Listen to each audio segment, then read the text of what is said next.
Един човек, една яхта, една експедиция, един живот, една съдба.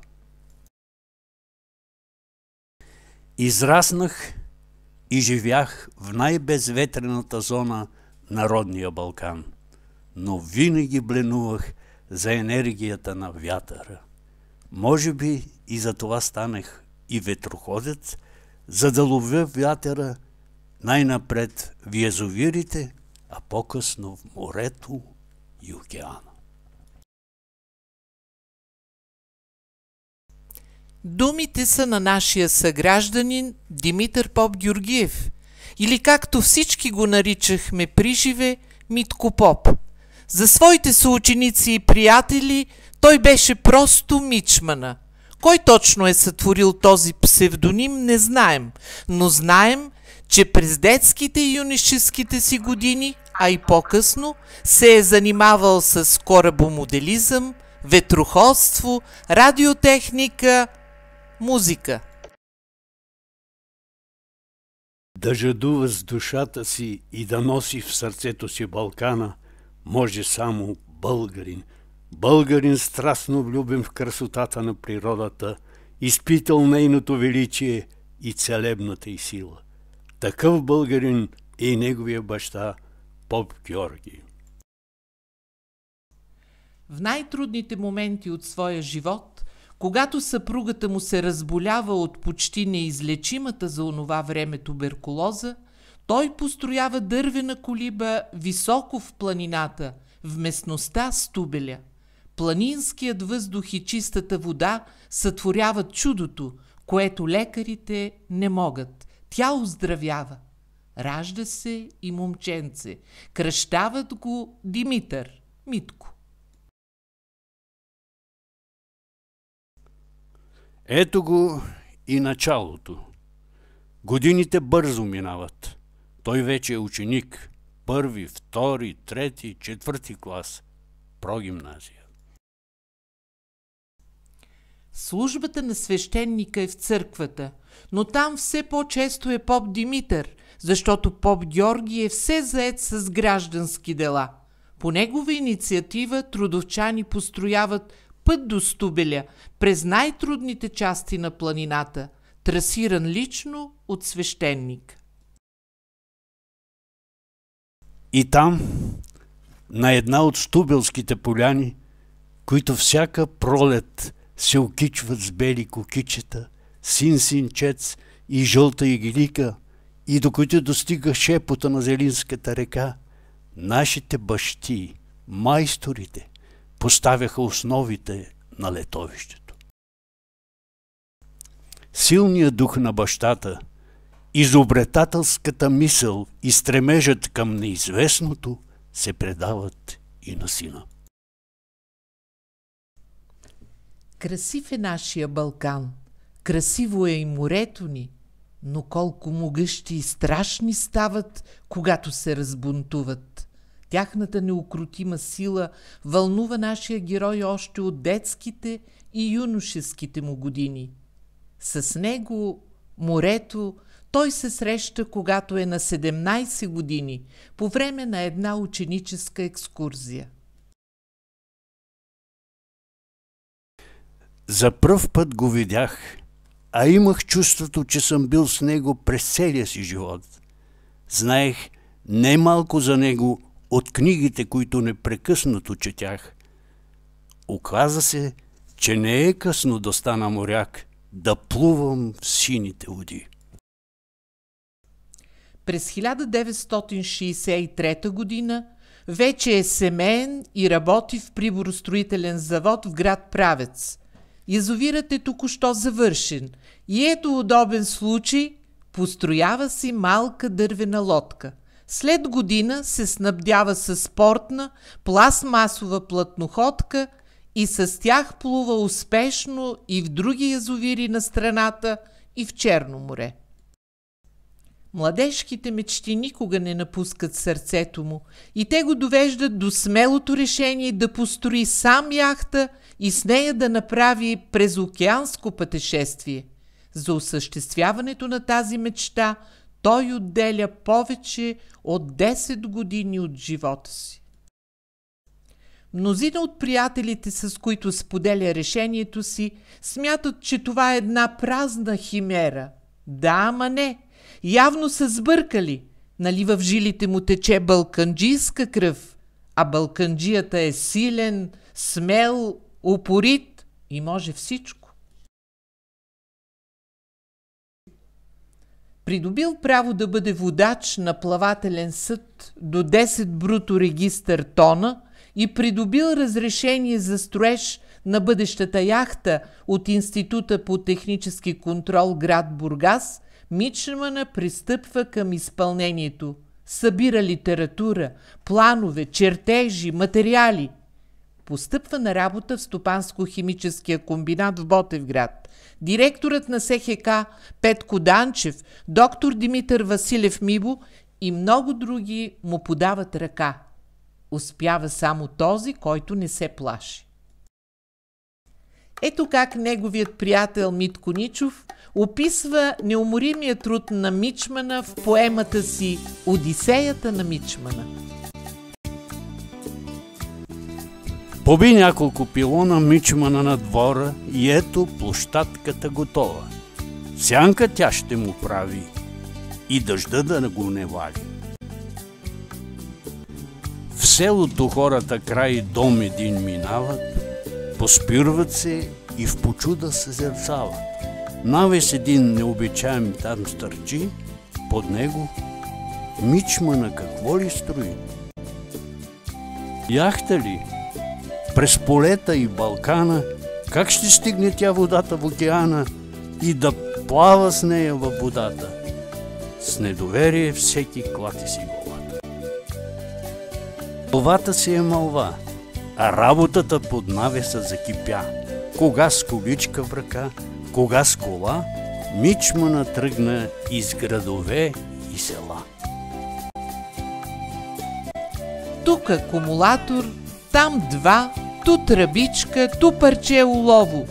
Достатъчно метал като събра, на яхтата кила той отля. А след това преброди гората да подсигури дървета за ребрата. Трупове големи, дебели отсече и на гатера ги мичмана довлече. Едно се пукне, друго здраво остава и всяко на мястото застава. Минават седмици, минават дни, мичмана скелета на яхтата сглоби. Медна тел събира, пирони сече, банцика бръмчи, морна пот тече. Абрихта свисти, рендосва, струд се корпусът тълпосва. 10 по 365 прави 3650 дни и нощи на упорит труд. Просто невероятно! През цялото това време плътно до него са съпругата и децата. По-късно той ще сподели. Спомням си как ушихме прословутите платна. Заедно с съпругата ми занесохме плата в физкултурния салон на училището. Там го скроихме, а шева пое тапицерския цех в Трудовец. Яхтата постепенно израства, а оградата на двора като че ли се снишава.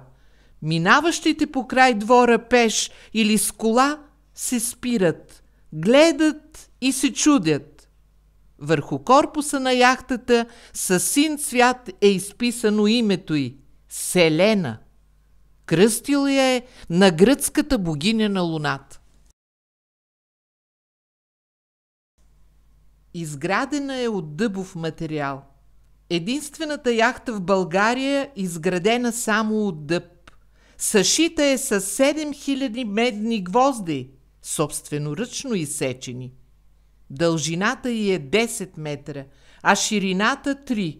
Двигателят е 22 конски сили, тракторен дизел. Резервоарите й за прясна вода събират 240 литра. Ето я и емблемата. Капката вода, слънчевите лъчи, корабното платно и надписа Хелиус символизират програмата, която ще изпълнява по време на плаването. Настъпва и последния ден, и последния час, в който Селена ще напусне завинаги двора на своя строител. Грамадният кран бавно се приближава към нея, леко я разклаща, издига я нагоре, след това я спуска малко надолу и нежно я полага в леклото на тежкотоварния камаз. Потегля за Бургас, за морето, където й е мястото. Съпроводена от цялото семейство, стотици присъстващи в този момент възторжено махат с ръце. Мислено казват с Богом на това чудо, на тази бяла чайка, политнала към морета и океани.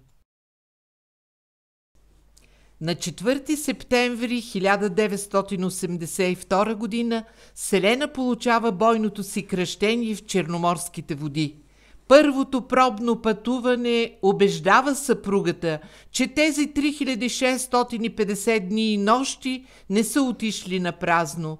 Нещо като Шехерезада, но там безсънните нощи на любимата жена са били само 1001, а за нашата Пенка над 3000. Лято е. Годината е 1983. Денят 21 юли е горещ. Но дали само слънцето е причина за тази горещина? Не.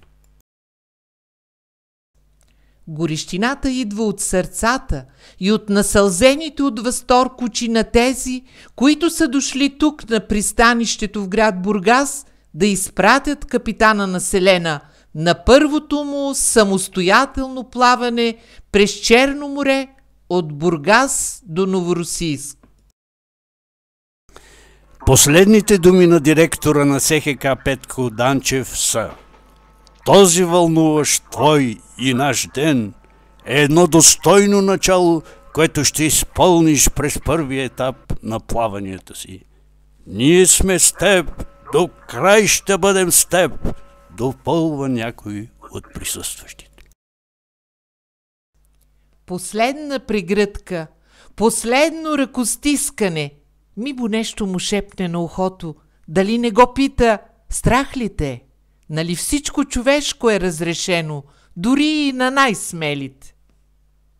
В 10:30 часа Селена с разветия български трибагреник отплува към братската славянска страна. Вятърът е попътен, но както казват ветроходците, по-добре да е добър. Само часове след тръгването от бургаския кей към Крим, буря обхваща яхтата. Започва тежка борба с стихията. Голямото платно е разкъсано и се оплита във въжето, а вълните са толкова силни, че той не може да го свали. Останах само с едно малко ветрило и след 7 денонощия на непосилни изпитания стигнах до Ялта.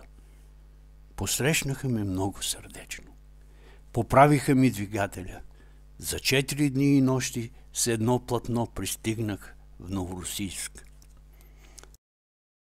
Завинаги ще запазя мили спомени от срещите с тези хора и от мемориалния комплекс на Малката земя. На 24 август Селена акостира на бургаското пристанище. За периода от септември 1983 година до април 1985 яхта Селена Бутекс е напълно обновена и съоръжена. На борда има 2 оригинални полски платна, монтиран е лак за измерване на скоростта, ехолот за измерване на дълбочината, автопилот, устройство за автоматично управление, приспособление за преработка на морската вода в Питейна и още много неща, сред които въдица, устна хармоника и мандолината. Пролет е. 12 април 1985 година. Датата не случайно определена. На този ден, през 1961 година, руският космонавт Юрий Гагарин с кораб «Восток» извършва първия полет на човека в космоса. На пристанището в Бургас около яхта Селена цари оживление. Много от лицата са ни познати, но сега изпращачите са повече. На старт е втория етап от програмата Хелиос. Тя включва маршрута Бургас, Черно море, Босфора, Мраморно море, Дарданелите, Егейско море, Средиземно море, остров Малта, Гибралтар, Атлантически океан, Куба. Този път ветроходците са двама. Тук на пристанището е и Григор Григоров, учителят ветроходец от морския клуб Венец в Ботевград. Той ще придружава нашия герой до Гибралтар поради натоварения график през Средиземно море. Отколешен е българският обичай, когато някой тръгва на далечен път, да му полеят вода от бяло менче, накичено със здравец и мушкато, и да му пожелаят на добър път и да ти върви по вода. И те тръгнаха по вода. Развяла гордо българския флаг, Селена плавно се понесе по синята повърхност на морето на юг към Босфора. Изпращачите продължаваха да махат, впили поглед в далечината, там където една малка бяла точка се сливаше в едно цяло с морето и небето. Черно море ни посрещна ласкаво и гостоприемно със слънце и синьо небе. После вълните станаха насечени, надпреварваха се една с друга и припряно удряха по борда, като ни заливаха. Но ние продължавахме. На другия ден бяхме пред Босфора. Свалихме платната и се приближихме към контролния пункт. Пропуснаха ни бързо, като разбраха, че яхтата ще пътува за Куба. Бяха истински моряци и знаеха какво означава такова пътуване. Бавно навлизахме в протока. Минавахме покрай стръмни брегове, покрити с гъсти гори, покрай селища, потънали в китна зеленина. Вечерта настъпваше. Появилите се светлини покрай брега ставаха все по-ярки, докато най-сетне разбрахме, че сме в самия Истанбул.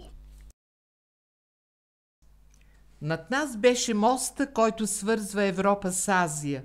Низ светлини като дъга и една върволица от движещи се светлини на колите високо над нас. Плавахме бавно под огромния мост и си пеехме, край Босфора шум се вдига. Въпреки безветрието, морското течение бавно увличаше яхтата към Мраморно море. Морето, в което осъществихме първата радиовръзка с радистите от Ботевград. Това ни правеше щастливи. При вечер се появи попътен вятър и ние вдигнахме всички платна към Дарданелите. Този пролив отделя Европа от Мала Азия. Дълъг е 120 км, но на места ширината е само 1 км. В тези места разминаването е затруднено и се контролира. Пътувахме в тъмна нощ в непознати води. Срещнахме кораби накичени с сигнални светлини, зелени, червени, жълти, кораби с прожектори. Навлязохме в Егейско море. Безброй острови, полуострови, заливи. Движихме се ден и нощ без спиране. Почивахме през 2 часа. За сън и вода отделяхме малко време. Вятърът ни гонеше все по-напред и по-напред.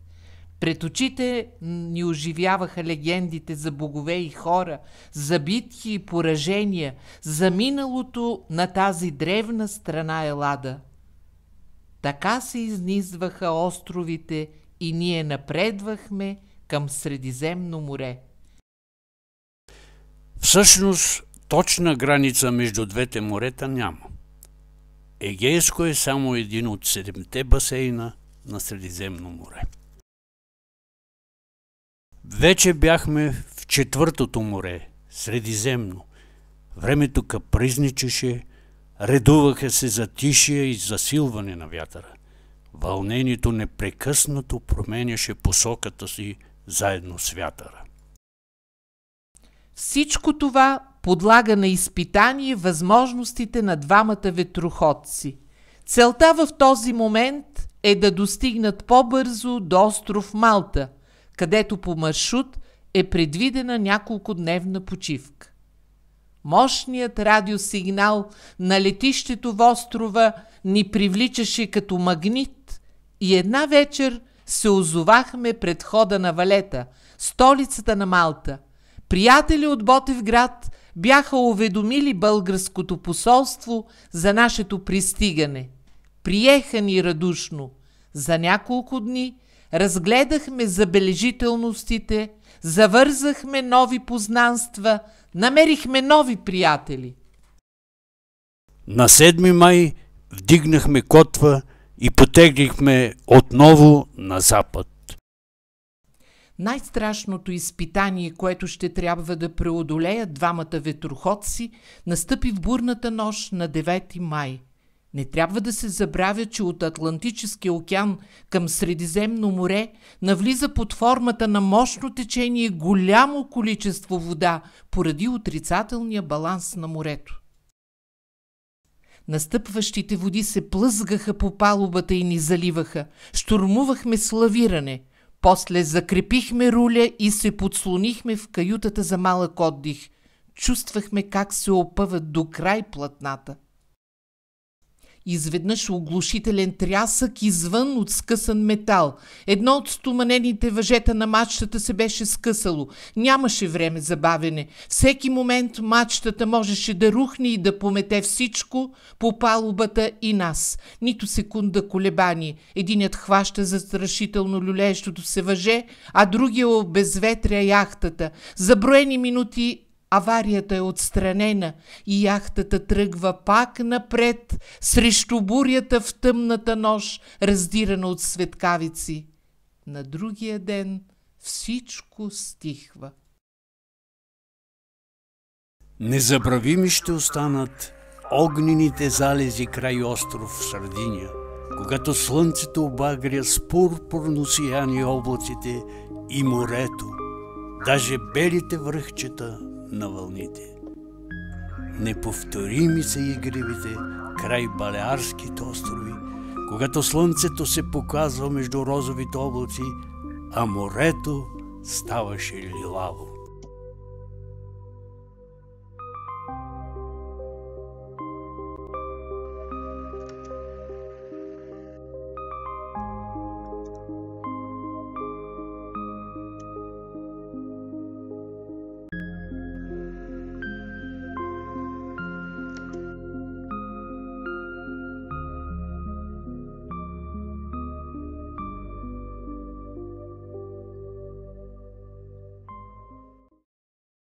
До Гибралтар остават около 120 мили. Безветрието ни задържаше и ние ден и нощ сновяхме на север и на юг, без да напредваме. Най-после, късно след обяд, вятър стана попътен и ние се насочихме към Гибралтар. Заобиколихме скалата и хвърлихме в котва Валхесирас. Разделихме се като бойни другари. Гришата пое към Мадрид и София, а аз продължих своя път към океана. Дългото безветрие го задържа Валхесирас до 6 юни. Тук съдбата му урежда среща с Николай Джамбазов, българинът, който се завръща от околосветско пътешествие през Нос Хорн, Стангра. С него борд до борд прекарват 4 денонощия, едно емоционално предаване на щафетата. Тангра се прибира у дома, а Селена излиза в океана. От него нашият ветроходец закупува уред за спътникова навигация. По този начин ще може всеки момент да определя точно и бързо мястото, в което се намира. И това, ако не е късмет, то какво е? 12 юни 1985 година. Слънцето се вдига в небето. Започва да става горещо. Сам е на палубата. Този път изпращачите са само двама. Българинът Николай Джамбазов и ирландецът Майк. Селена бавно се отделя от испанския брак, а те продължават с традиционното пожелание – 3 фунта под кил. Пред погледа му се разстила Атлантическия океан с цялото си величие. В деня на тръгването, 12 юни, за пръв път включих автопилота. С удоволствие наблюдавах как този уред отменя задълженията ми. Върти румпела и поддържа курса. Нарекох го Гриша на името на моя приятел Григор Григоров, чието отсъствие още чувствах. На 16 юни задуха северен вятър, който постепенно набираше сила. На 17 юни вече имах денонощен преход 98 мили. Тогава взех окончателното решение да не се отбивам на Канарските острови и да продължа директно за Куба, за да избегна сезона на ураганите в Караибско море. В следващите дни вятърът е попътен и яхта Селена напредва на юг към остров Мадейра и Канарските острови, като изминава средно по 100 мили в денонощие. На 3 юли шкипера пресича 22-я паралел Северния тропик, тропика на Рака, и включва 2 слънчеви опреснителя. Започва да получава по 2-3 литра дестилирана вода на ден при слънчеви дни. Не изпивах цялото количество. Оставях в една туба за черни дни. Такива дни не бяха рядкост. Достатъчно е само да е облачно и дестилаторите спираха да работят. На 9 юли достига до така желаното място, до точка с координати 20 градуса северна ширина и 40 градуса западна дължина, почти на средата на Атлантическия океан, между Африка и Средна Америка. Пасатите се появяват като по поръчка. От този момент до района на Куба вятърът е осигурен. Започнах да правя още по-големи преходи. 120 мили за Селена бяха нещо обикновено. Приказно плаване. От време на време яхтата минаваше през пасажи от летящи риби и те вкупом се вдигаха във въздуха. На 11 юли по време на сън през нощта вятърът удари изведнъж. Внезапните бури са често явление в океана. Излизайки навън, разбрах, че нещо се случи. Беше скъсана антената и счупен един от опреснителите. Вълните ме заливаха и имаше опасност да ме свалят от палубата, защото в бързината не бях си сложил предпазен колан. Бурята трая около час. Започнах да работя за ликвидирането на последствията. Повредите се отразиха на радиовръзката, но въпреки това радиограмите продължиха. Остана най-важният проблем – водата за пиене. В тропиците ми беше необходима 2 до 2,5 литра вода на денонощие. От един опреснител получавах само по 1 литър вода. Дъждовете през този сезон на това място са рядкост. Все пак успях да уловя 7-8 литра дъждовна вода. Използвах течността от консервираната шкембе чорба. Имах и 2 литра вино. Намирах се в центъра на океана. Най-близката суша беше на около 1000 мили или 2000 километра. Носена от попътния вятър, Селена и нейния капитан приближават към Карибското море.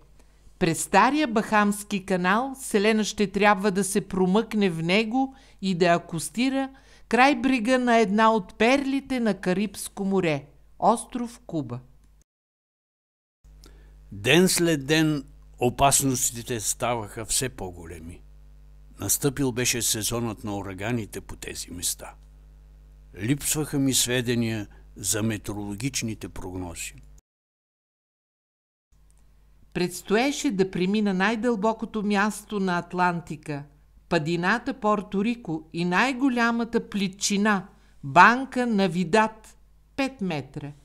Този район се числи към Бермудския триъгълник, място, от което са изчезнали безследно толкова много кораби и самолети. Не се страхувах. Трябваше само да внимавам, но умората и съня не ми даваха мира. При първото заспиване разбрах, че от силната умора и шума на вълните не чувам будилника. Наложи се да го привързвам с един канап през главата, така че да стои точно до ухото ми. На 4 август бях вече в района на Хавана. При вечер един пограничен катер се приближи и спря до яхтата. Привърза ме с въже и така преминах от единия до другия край на Хавана с бързината на галопиращ кон. В 22 часа местно време влязох в едно пристанище в околностите на града. Граничарите ме посрещнаха с добре дошъл. На въпроса какво е първото ми желание, отговорих: чаша вода. Подадоха ми цяло шише, току-що извадено от хладилника. След няколко глътки загубих гласа си. Разболях се от ангина. На 5 август разтребих палубата, каютата, взех душ, избръснах се и в този момент чух българска реч. Една внушителна група българи с временно изпълняващ длъжността посланник Евгений Стефанов радушно ме посрещнаха. В този момент почувствах как една предателска сълза се стече по бузата ми. Бях радостен, бях щастлив. Моята детска мечта беше станала реалност. Яхта Селена завърши успешно втория етап от експедицията Хелиос. Мореплавателят от планината покори морската стихия за 115 денонощия. Селена преодоля общо около 6000 морски мили, като 4000 от тях капитана бе сам на борда и разчиташе само на собствените си сили и умения. След близо едномесечен престой в Куба, на 2 септември 1985 година мореплавателят се завърна в родината. Един тъй дълго жадуван миг от него и всички, които бяха с мислите си денонощия с него. Щастлив съм, безкрайно съм щастлив, че отново съм в родината. Трудовчани възторжено посрещат своя именит съгражданин, мореплавателят от планината Димитър Попгюргиев.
указ от 13 август 1986 година Държавният съвет на Народна република България награди Димитър Попгюргиев с високото отличие Орден Народна република България първа степен за проявен героизъм и себеотрицание в осъществяване на самостоятелни мореплавания до Новоросийск и Куба.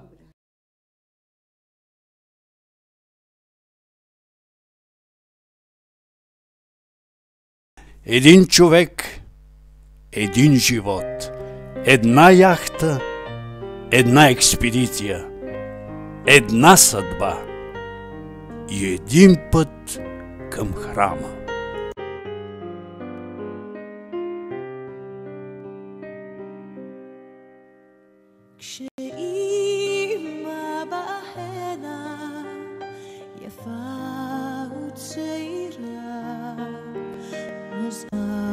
Защо?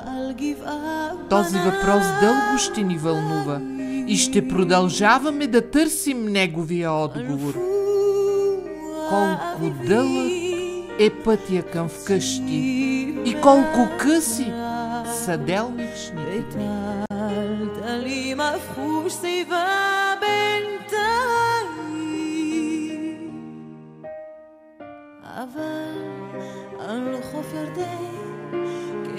כמו מאומה לא קרה אותה הדומיה וגם אותה התפאורה